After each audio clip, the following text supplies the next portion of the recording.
പിതാവിൻ്റെയും പുത്രൻ്റെയും പരിശുദ്ധാത്മാവിൻ്റെയും നാമത്തിൽ ആമേൻ. ഇന്ന് ജൂലൈ 22 ചൊവ്വാഴ്ചയാണ്.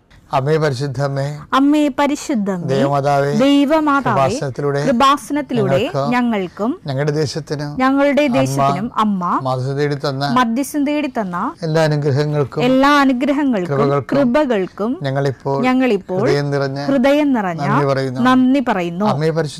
അമ്മേ പരിശുദ്ധമേ, ദൈവമാതാവേ, 2004 ഡിസംബർ 7-ാം തീയതി ഉച്ചകഴിഞ്ഞ് 2:30 കൃപാസനത്തിൽ സംഭവിച്ച അമ്മയുടെ പ്രത്യക്ഷപ്പെടലിനെ കുറിച്ച് തിരുസഭയ്ക്ക് സമർപ്പിച്ചിരിക്കുന്ന പഠനരേഖകളുടെ മേൽ സഭാത്മകമായ പഠനം ആരംഭിക്കുവാൻ ഞങ്ങൾ പ്രാർത്ഥിക്കുന്നു. അമ്മേ പരിശുദ്ധമേ, ഭൂസ്വർലോകങ്ങളുടെ രാജ്ഞിയായ അങ്ങേയ്ക്ക് ഭൗമ സംരക്ഷണത്തിനായി പ്രപഞ്ചപ്രകൃതിയെ തന്നെ തിരുസഭ പ്രതിഷ്ഠിക്കുവാൻ ഈ പ്രത്യക്ഷീകരണ വഴി ഇടയാക്കണമേ. പരിശുദ്ധമ്മേ, ജപമാല മാതാവേ, സകല കൃപാസനം പ്രാർത്ഥനകളോടും ചേർത്ത് ഞങ്ങളിപ്പോൾ പ്രാർത്ഥിക്കുന്ന ഈ കുടുംബത്തിന്റെ പ്രത്യേക നിയോഗം.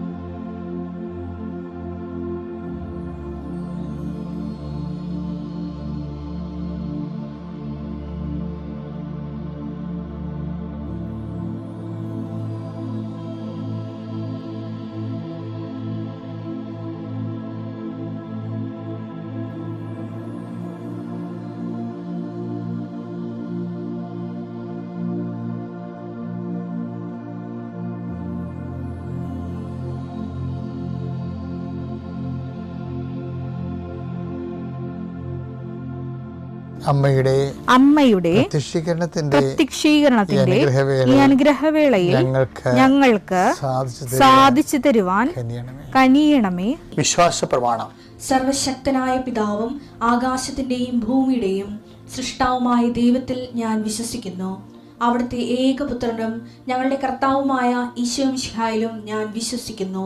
ഈ പുത്രൻ പരിശുദ്ധാത്മാവിനാൽ ഗർഭസ്ഥനായി കന്യകാമറിയത്തിൽ നിന്ന് പിറന്ന് പൊന്തിയോസ് പീലാത്തോസിന്റെ കാലത്ത് പീഡകൾ സഹിച്ച് കുരിശിൽ തറയ്ക്കപ്പെട്ട് മരിച്ച് അടക്കപ്പെട്ട് പാതാളങ്ങളിൽ ഇറങ്ങി മരിച്ചവരുടെ ഇടയിൽ നിന്ന് 3-ാം നാൾ ഉയർത്ത് സ്വർഗത്തിലേക്ക് എഴുന്നള്ളി സർവശക്തിയുള്ള പിതാവായ ദൈവത്തിന്റെ വലതുഭാഗത്തിരിക്കുന്നു.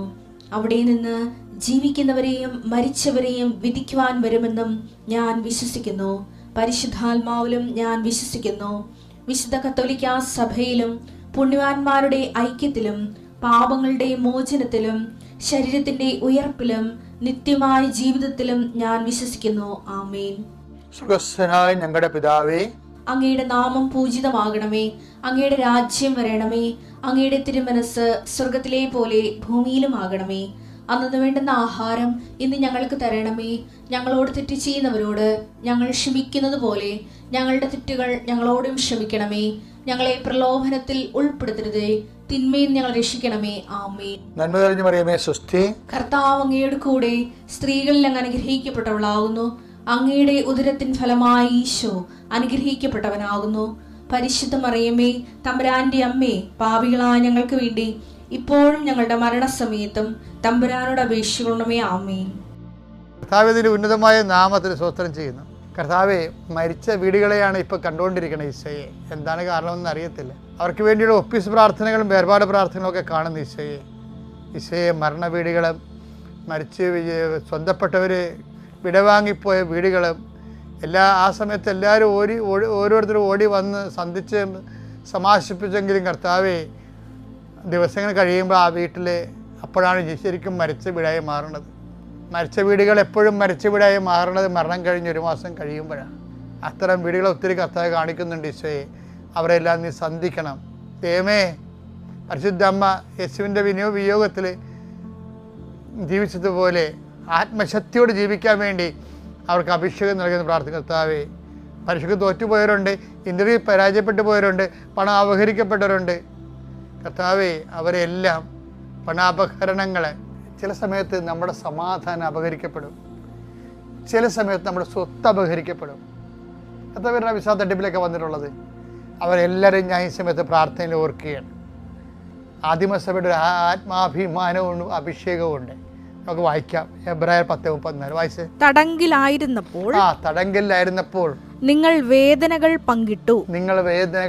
കണ്ട ധനത്തിന്റെ അപഹരണം സന്തോഷത്തോടെ നിങ്ങൾ സഹിച്ചു. എന്തെന്നാൽ കൂടുതൽ ഉത്കൃഷ്ടമായത് ശാശ്വതവുമായ ധനം നിങ്ങൾക്കുണ്ടെന്ന് നിങ്ങൾ അറിഞ്ഞിരുന്നു. അതായത് ഈ നഷ്ടപ്പെടുമ്പോഴും ഭൂമിയിൽ നമുക്ക് എന്ത് നഷ്ടപ്പെട്ടാലും ശാശ്വതവും ഉത്കൃഷ്ടവുമായതിന് വേണ്ടി ദൈവം നമ്മളെ ഒരുക്കുകയാണെന്നാണ് ആദിമസഭ ചിന്തിച്ചത്. കർത്താവേ, അതുപോലെ ചിന്തിക്കാനുള്ള അഭിഷേകം അങ്ങനെ മക്കൾക്ക് നൽകണമേ. കർത്താവേ, നീ പറഞ്ഞല്ലോ ഈശോയെ, ഞാൻ ലോകത്തെ കീഴടക്കിയിരിക്കുന്നുവെന്ന്. ഇതുപോലെ ലോകം നൽകുന്ന ദുഃഖങ്ങളെ കീഴടക്കാൻ യേശുക്രിസ്തുവിന്റെ വചനങ്ങളാൽ ഞങ്ങളെ അങ്ങ് ആത്മധൈര്യപ്പെടുത്തണമേ, അഭിഷേകം ചെയ്യണമേ. നിത്യം പിതാവ് പുത്രൻ പരിശുദ്ധാത്മാ സർവീശ്വര ആമേൻ. തിങ്കളാഴ്ച എന്താ പറഞ്ഞത്? ദൈവത്തിന് ഇഷ്ടമുള്ളവരെ മാത്രമേ ദൈവം തൻ്റെ അടുക്കിലേക്ക് വിളിക്കത്തുള്ളൂ. 3:13 അനുസരിച്ചുകൊണ്ട്. അപ്പോൾ വ്യക്തികളെ അങ്ങനെയാണ്, പ്രാർത്ഥന അങ്ങനെയാണ്. എന്താണ്? ഇഷ്ടപ്പെട്ടവരുടെ പ്രാർത്ഥനയായിരിക്കും ദൈവം സ്വീകരിക്കണം എന്നർത്ഥം. അപ്പോൾ ഒരു ചോദ്യം വരും. എന്താ ചോദ്യം എന്നത്? ദൈവത്തിന് ഇഷ്ടമുള്ളവരാകാൻ ഞങ്ങൾ എന്ത് ചെയ്യണം? അങ്ങനെ ഒരു ചോദ്യമുണ്ട് ബൈബിളിൽ, ഇല്ലേ? ദൈവത്തിന് ഇഷ്ടമുള്ളവരാകാൻ ഞങ്ങൾ എന്ത് ചെയ്യണം? യോഹന്നാൻ 6:28-29. അപ്പോൾ അവർ ചോദിച്ചു അങ്ങോട്ട് ദൈവഹിതമനുസരിച്ച് പ്രവർത്തിക്കുന്നവരാകാൻ. ദൈവത്തിന് ഇഷ്ടപ്പെട്ട രീതി അതാണ് കണ്ട. അതൊക്കെ ദൈവഹിതം ഇഷ്ടം. ദൈവത്തിന് ഇഷ്ടപ്പെട്ട രീതിയിൽ പ്രവർത്തിക്കുന്നവരാകാൻ ഞങ്ങൾ എന്ത് ചെയ്യണം? യേശു മറുപടി പറഞ്ഞു. യേശുവിന് റെഡിമെയ്ഡ് ആൻസർ ഉണ്ട്. യേശു മറുപടി പറഞ്ഞു, ഇതാണ് ദൈവഹിതമനുസരിച്ചുള്ള പ്രവൃത്തി. അവിടുന്ന് അയച്ചവനിൽ വിശ്വസിക്കുക. അവിടുന്ന് അയച്ചവനിൽ വിശ്വസിക്കുക. ആരാണ് വിശ്വസിക്കേണ്ടത്? ദൈവം അയച്ചവനിലുള്ള വിശ്വാസമാണ് ദൈവത്തിന് ഇഷ്ടമുള്ള പ്രവൃത്തി എന്ന് പറയുന്നത്. അപ്പം അയച്ചവനെ ക്രിസ്തുവല്ലേ? അപ്പം ക്രിസ്തുവിൽ വിശ്വസിക്കുന്നതാണ് ദൈവത്തിന് ഇഷ്ടമുള്ള പ്രവൃത്തി. അപ്പോൾ ദൈവത്തിന് ഇഷ്ടമുള്ള പ്രവൃത്തി ക്രിസ്തുവിൽ വിശ്വസിക്കുന്നതാണെങ്കിലേ ദൈവത്തിന് തോന്നണം നമ്മൾ ക്രിസ്തുവിൽ വിശ്വസിക്കുന്നു എന്നുള്ളത്. ഇപ്പം ക്രിസ്തുവിൽ വിശ്വസിക്കുന്നു എന്നുള്ളത് ദൈവത്തിന് തോന്നണമെങ്കിൽ നമ്മളുടെ ഈ പ്രാർത്ഥന മാത്രം പോരാ. അതാണ് വിഷയം. അപ്പോൾ ദൈവത്തിന് നമ്മളെ ഇഷ്ടമാണെന്ന് തോന്നണമെങ്കിൽ പിന്നെ എന്താനുള്ള മുമ്പിലുള്ള വിഷയം, നമ്മുടെ റിസ്ക് എന്താ? റിസ്ക് എന്ന് പറയണത് ദൈവത്തിന് ഇഷ്ടപ്പെടുത്താൻ വേണ്ടി ആണ് ഈ വിശ്വാസത്തിൻ്റെ. എന്തുകൊണ്ട് വിശ്വസിക്കണമെന്ന് ചോദിച്ചു കഴിഞ്ഞാൽ അതിൻ്റെ ഉത്തരവെന്ന് പറയണത്, സിമ്പിളായിട്ടൊരു ഉത്തരവെന്ന് പറയണത് ദൈവത്തിന് ഇഷ്ടപ്പെട്ടവരായി ജീവിക്കാനാണ്. അതാ വിശ്വാസത്തിൻ്റെ ലക്ഷ്യം. അതാണ്.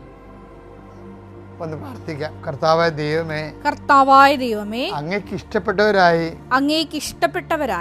ജീവിക്കുവാൻ വിശ്വാസത്തിന്റെ പ്രവർത്തനം ഞങ്ങളില് വർത്തമാനമാകുവാൻ ഇടയാക്കണമേ. നമ്മുടെ പ്രാർത്ഥന ദൈവം ഇഷ്ടപ്പെടുന്നത് നമ്മളെ ദൈവത്തെ ഇഷ്ടപ്പെടുന്നത് കൊണ്ടാണ്. അപ്പം എപ്പോഴും നമ്മുടെ റിസ്ക് എന്താണ്? ഓരോ ദിവസവും ദൈവത്തിന് ഇഷ്ടപ്പെട്ടവരായിട്ട് നമ്മൾ മാറണം. അത്യപൂർവ ദൈവാനുഭവങ്ങൾ ഇനി നിങ്ങൾക്കും സ്വന്തം. ഈ യൂട്യൂബ് ചാനൽ ഇതുവരെ സബ്സ്ക്രൈബ് ചെയ്തിട്ടില്ലെങ്കിൽ ഇപ്പോൾ തന്നെ സബ്സ്ക്രൈബ് ചെയ്യുക. ഈ വീഡിയോ ഇപ്പോൾ തന്നെ നിങ്ങളുടെ സുഹൃത്തുക്കൾക്ക് ഷെയർ ചെയ്തുകൊണ്ട് കർത്താവിന്റെ പ്രേക്ഷിതരാകുക.